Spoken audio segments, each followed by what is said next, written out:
And good afternoon, I'm Dan DeRose with 19 News, and this is From Someone Who Knows. It's a segment we do every Thursday here at Channel 19 where it gives us a little more time to get more into a story. What you see on Channel 19 may only be a minute and a half, 2 minutes, but here on our digital properties, we can give you more to the story, and it's always from someone's perspective who knows the story that we did on them. And today is an unfortunate story that we're seeing play out all over Cleveland. A 76-year-old woman, Barbara Ward, was carjacked right outside of her living space, her building. She lives at St. Luke's Manor in the Buckeye Woodhill neighborhood. And last week she was simply trying to go to work, much like most of us do in the city of Cleveland. And when she gets to her car, she had a gun put right in her face by some teenagers. Now it's her message from someone who knows, from not only for the teenagers, but also their parents, about what's going wrong, she feels, with kids and parents and families in Cleveland over these past few years. She is now scared. She gets emotional in this interview, thinking about now having to walk out to her car at 76 years old. And you're going to hear now from Barbara Ward, because she is someone who knows. First of all, this wasn't the first time there's been an issue with your car. No. Right? Can you tell me first about what's happened in the past? Like, you knew that there has been some issues here. Yes. When I moved in, and I was in the hospital, and I had came home from the hospital, and my car was parked in the handicap spot in the back here. I was I think the second car in the row. And when I came home, and my grandson pulled me up in the front to let me out, the lady was standing there, and she said, they just broke in 6 cars back here and broke the windows out. She said, and we don't know who that blue car over there belonged to. And that was my car. My grandson said, that's my grandmother's car. She's just getting out the hospital. And I'm like, and I looked back and I seen the glass on the ground and stuff. I just sit there, you know, what was I to do but get, you know, do what I needed to do, you know. And that was the first incident where the window got broke out on the passenger side. And that was in June? And that was in June, about around June the 27th when I came home from the hospital. And then was there another time? Yes, it just was recently, about a week or so ago, they broke out the driver's side about a week ago, about a week and a half ago. Because I done worked a week, so I know it was about a week and a half ago when they did that. They broke out the driver's side, went back through the car and just ramshacked the car. Nothing in there to get, they just keep breaking out our windows.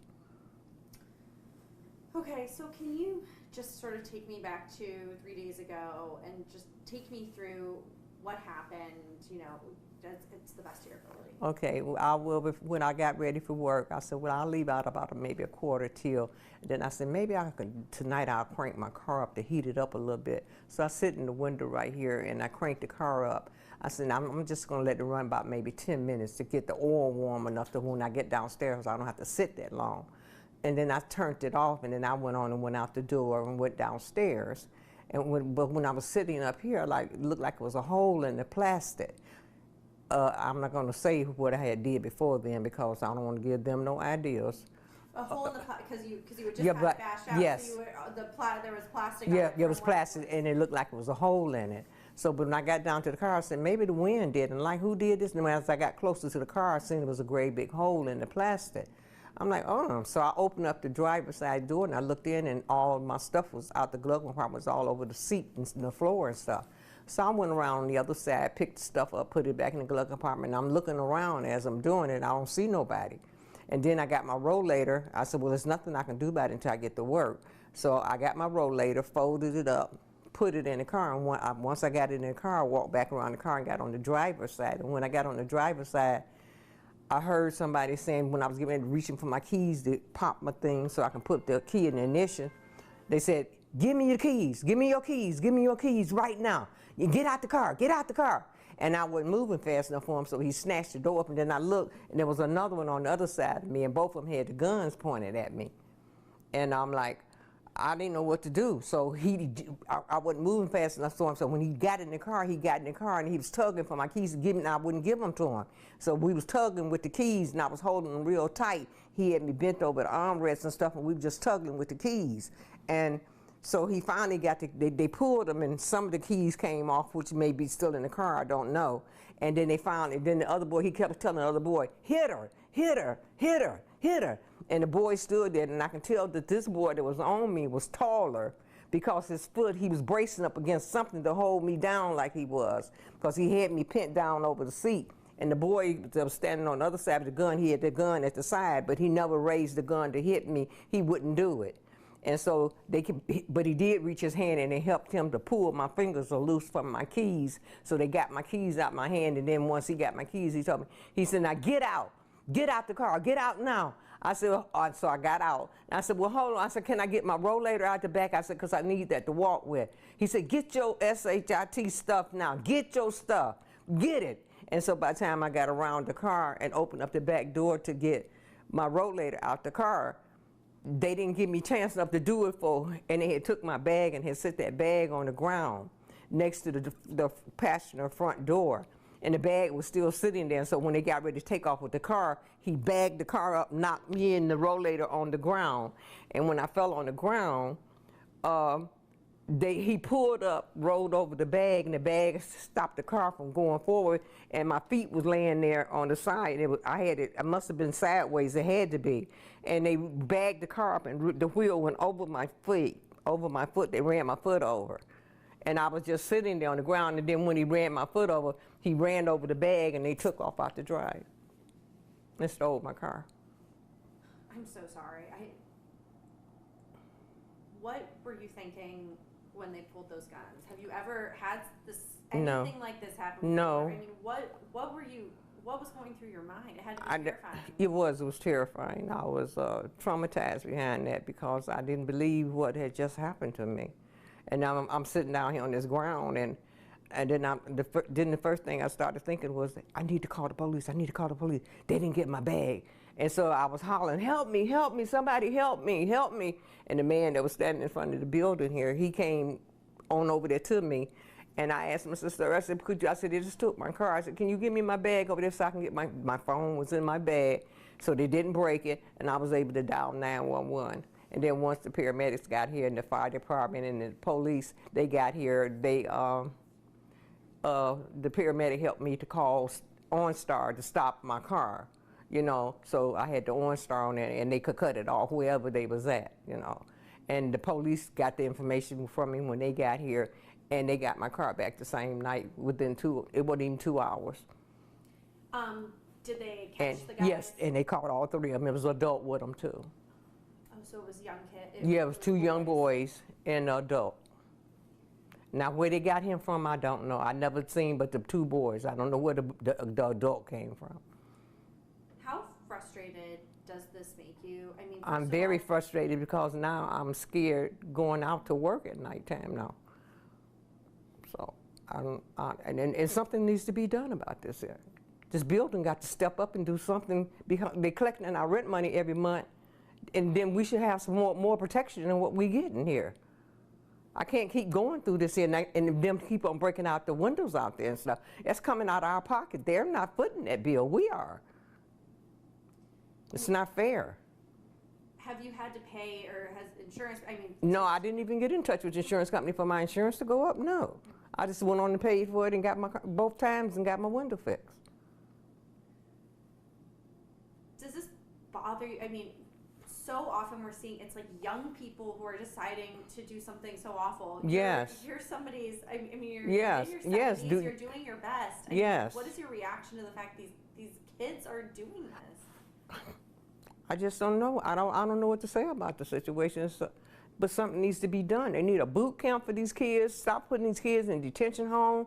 They need to do something else with these kids and make them be accountable for what they're doing. It's wrong. They have a mother. They have a grandmother. I'm a mother and a grandmother. You know, they got people who love them. My family loves me too. You know, and it's not right that they just keep doing us like this here, and they targeting the older peoples like this here. It's not fair, because they don't want to get out there and work and do anything for themselves. They want to take and take and take and take from peoples that they don't have the right to do that. They didn't have the right to get in my car and do that to me. And I pray for them. I really do. I pray for them and ask God for the help to do something with these kids. And he did come across because he got them caught. And I'm glad. I'm so glad. I applaud the police department for all the effort that they did to get my car back. They didn't tear my car up like they've tearing up other people's cars and stuff, you know, so. I have to say, Barbara, your spirit is something that's really blowing me away. I mean, like you said, I mean, it's traumatizing. This terrible thing happened. Yes. In the moment, you Yes. decided to fight for your keys, Yes. for your car, and you're still fighting now. What do you think it is about you that's kept you, you know, fighting here and wanting to make changes? My faith in the Lord, my faith in God, because I'm not gonna let them just take over my life like that. I'm just, that's why y'all here. I mean, because I want the world to know what they did and what they are doing, you know. And you just have to. I mean, I may have not needed to fight and tug on them keys, but that was just a fight in me to do that. If I could have did more, I probably would have. So what exactly do you want to see? Like security guards? Yes, I want to see or- security around here. Yes, I do. They need security on that front and they need security on this back. Because it don't make no difference whether we park back here or we park up here, but it seems like it's more drama back here than it is in the front. You know, because they had a place to hide back here. I didn't see them, and I look around me every time I go out there at nighttime, and I didn't see them, so they had to be in the back of those cars on the opposite side of where I was parked at. And I think they had targeted my car when they must have been out there. They had to be out there prior to them tearing the plastic out my window. They had already been out there, and then when I cranked it up here, they knew I was coming out, and they had targeted me. Because you turned it on. Yes. She must be. Yes. No one in their home should have to look around when you walk outside. Not like that, I no. mean, I guess again, I mean, just how does that, can you put into words for the people who are going to watch this what that is like, that you have to do that when you leave to go to work? Yes. It's like I said, it's traumatizing. I mean, it's fear. Because now I have fear in my heart, you know, and I don't want these teenagers, I don't want them walking up on me no kind of way now, because I'm in fear of them, because I don't know what they're going to do. So it just don't put that frame of mind in me that I don't want them walking up on me.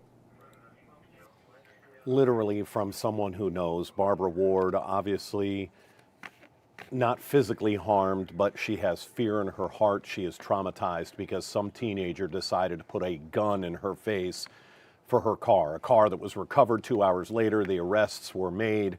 Now it's up to the Justice Department. Will they spend any real time in jail? We'll have to wait and see. But that's why we do this segment, is this is someone who has been through something hopefully none of us have to go through. And she lived to tell about it. She admits maybe she fought a little too hard trying to keep her keys, but that's her car, and she needed the possessions out of the car, and that's how the story unfolded. She's asking for more security. Again, she lives at the St. Luke's Manor in the Buckeye Woodhill neighborhood. This happened just last week. Fortunately, they did arrest 3 individuals. But as we know, and the current trend is that this is not going to be the last. So you do have to be careful. You do have to watch over your shoulder when heading out to your car, no matter where you are. This isn't an east side or a west side problem. This has been happening all over Northeast Ohio. That's going to wrap it up for From Someone Who Knows. We do this every week, and we have several episodes posted online. You can go to cleveland19.com. You can scan that QR code right there. That'll get you to any number of our past episodes. They cover all kinds of different topics. It's not always crime. Sometimes they're feel-good stories. Sometimes, like this one, they are a life lesson. That is very unfortunate. We're going to wrap this up. If we have any other breaking news, it's going to be here on our digital properties. Otherwise, look for our 3.5 hours of news and first alert weather coming up at 3 o'clock on Channel 19. Until then, I'm Dan DeRose, and this has been From Someone Who Knows.